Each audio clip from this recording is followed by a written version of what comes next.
Flutter problem. So this was our setup last time.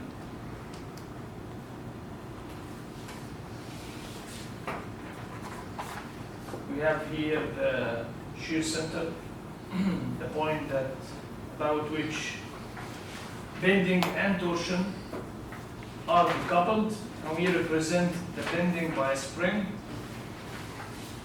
KH, the torsion by a torsional spring, K alpha. The CG is somewhere here. This is a distance AB. This distance from the shear center to the CG is X alpha times B, our flutter problem. We have left force over there.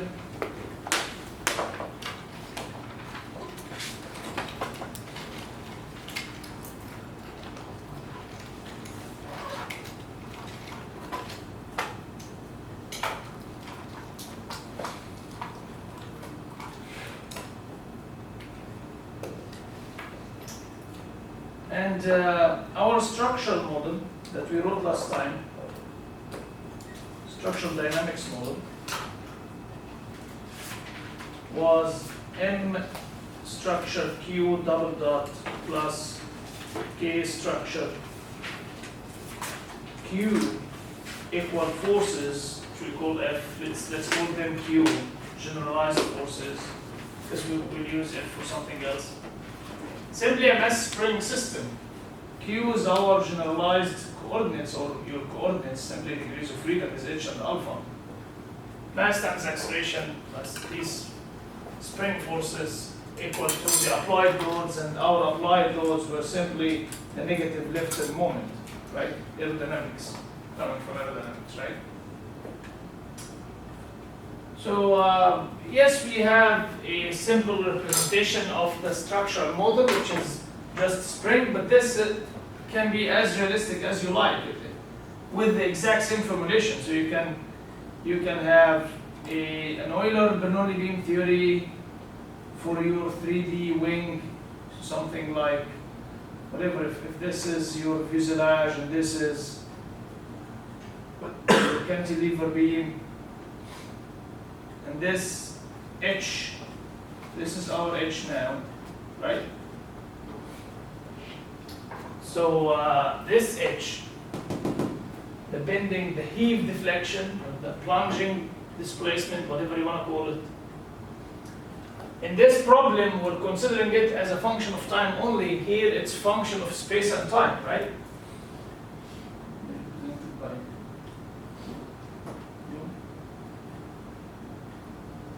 Here it's function of space and time. So this is function, and this is y coordinate.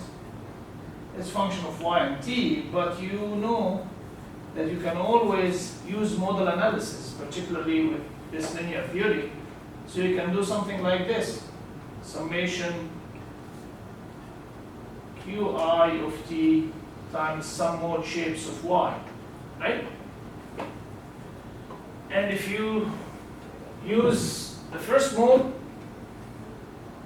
or not even the first mode, you can write the exact same structural model here with these q's that are functions of time. These phi's will affect the mass and stiffness matrices, okay? But it will look exactly the same. In particular, for flutter analysis, we will consider only the first mode, okay? So it will yield really the exact same equations with just different values of k and n coming from the structural theory. So it doesn't matter, you can make it realistic as much as you want. It will just end up here, okay? So this was our structural model. Any questions about the structural model we derived last time? Then we added an aero model.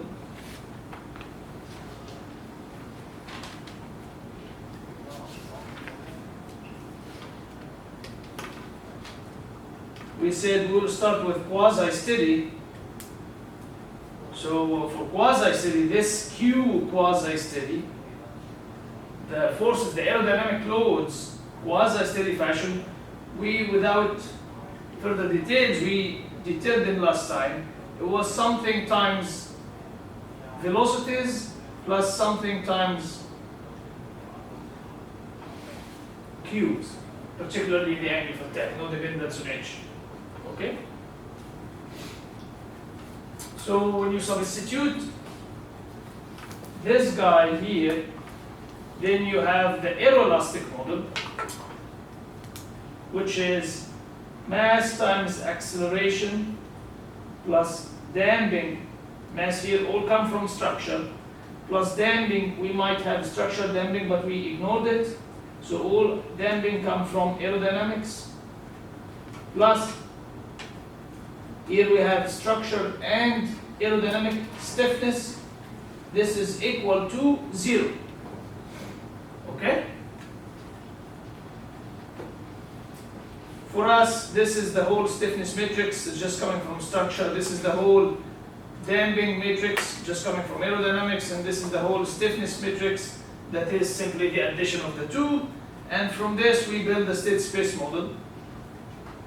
d by dt, q and q dot equals 0I negative m inverse k negative m inverse c times the same states. And you can see here we have two models, structural models. What are the states here? The states are q and q dot.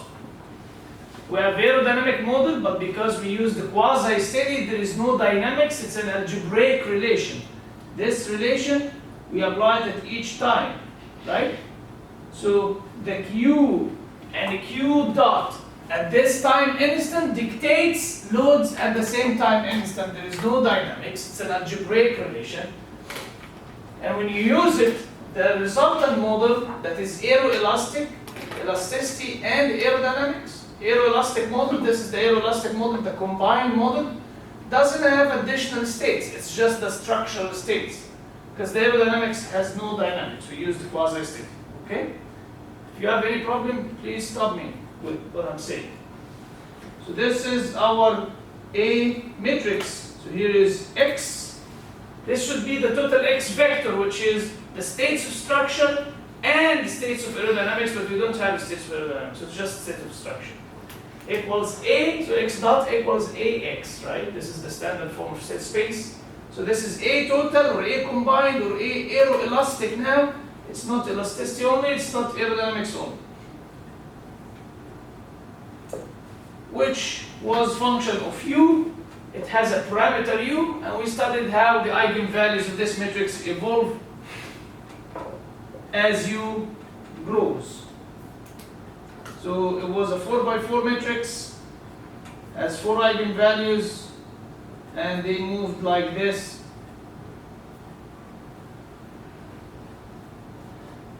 So two of which cross the imaginary axis at a particular U. It was like 272 feet per second for our example. And K flutter, this is omega flutter. To give you the K flutter was something like 2, which is very large, not justifying at all quasi-steady analysis, right? So this is our topic today. Okay, how to use unsteadiness. It's like actually the harvest of all what we have been doing during the course. Okay, we built a theory for unsteady, now it's time to use it in a practical way. So just telling you here about the physics of the story. So we have here, I use maybe this guy. So we have here H, right? Now we have alpha, okay?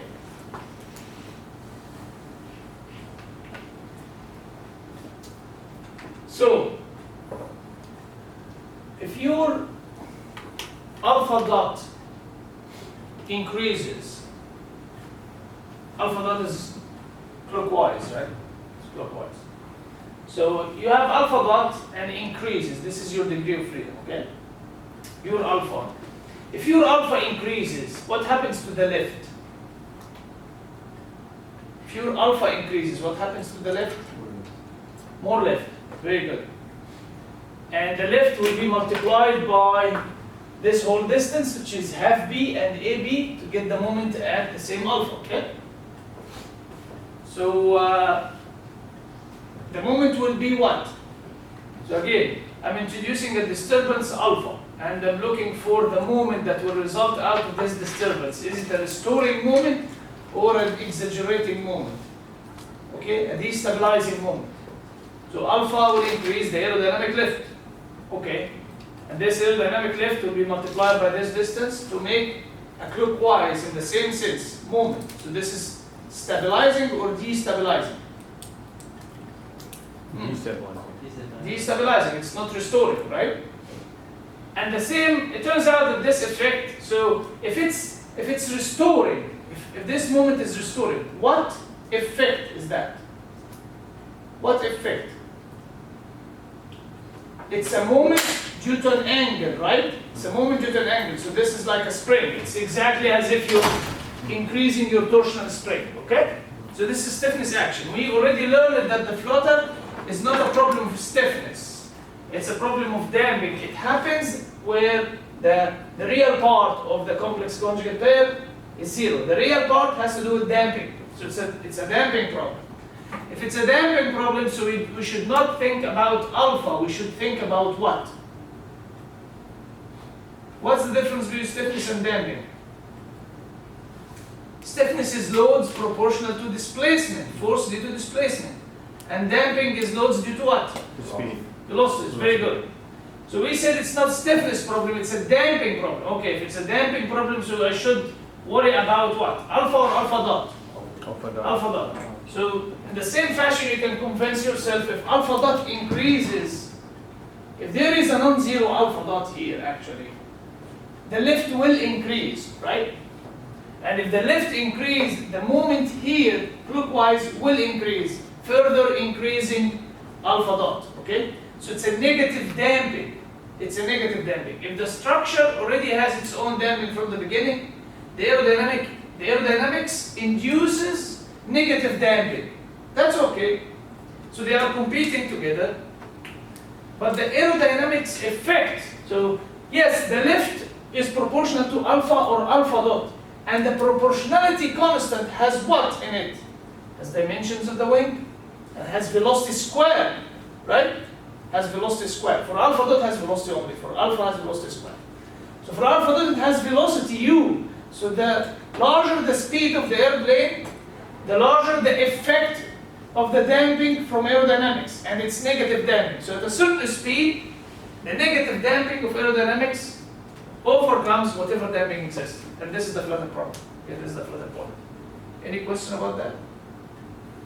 Any questions? So it's a damping issue, and you have seen from this sketch how it can happen at a certain speed. And there are other phenomena that happen like this. There is divergence, there is aileron reversal. Aeroelasticity is a very rich topic. Anyway, our task now is to have to get a correct flutter speed, because the one that I get from quasi-steady analysis before doing this course, you can do this analysis, this half a page, you can do it exactly the same without this course, right? It's quasi-steady aerodynamics, structural dynamics has nothing to do with this course. Okay, if you do it without this course, this is what you get, 272, whereas the one that is coming from empirical U flutter, empirical relation, was something like 1103 feet per second. It's not, this is not the correct value, but it gives you the order of magnitude. The empirical relation doesn't give you an exact value, of course, but gives you, it's not 200, it's 1000. Okay, so what you get from quasi-steady analysis is not right, and you don't need this value to know, because the quasi-steady analysis gave you an estimate for the U flutter and K, the reduced frequency. The reduced frequency is too high to justify quasi-steady analysis. From here, you already know that you're wrong, that the assumption is not justifiable, and you need to make up for it. Okay, which is our topic today. It's quite a long introduction. So we need to now we did quasi-steady, didn't work, and we're gonna do unsteady, which is where the benefit from this course can come. Any questions so far, please? You have a question here, Dave?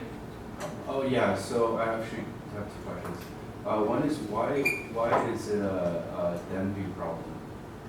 Why it's a damping problem? Yeah. Because, like I said, okay. Let's see. When you, okay, so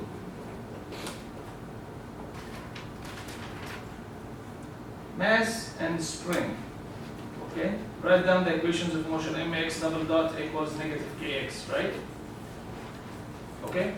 Then turn this into a state space model d by dt, x and x dot equals matrix x and x dot, okay? You have 0, 1, negative k over m, and 0, okay? Get the Eigen values. The Eigen values will be exactly here on the imaginary axis. This distance is the square root k over m is your natural frequency. And why they are on the imaginary axis? Because you have no damping, zero damping. If you just added a damper here, if you added a damper now, c, it will be negative c over m here, and these guys will move to the right. To the left, I'm sorry, will move to the left. With the real part is proportional to c, the damping coefficient, okay? So when I see the flutter occurring at 0 real part, I know that this is at which 0 damping. It's not a problem of stiffness. Here you have quite stiffness k, and you have actually k controls this distance. This is your frequency, natural frequency. Okay.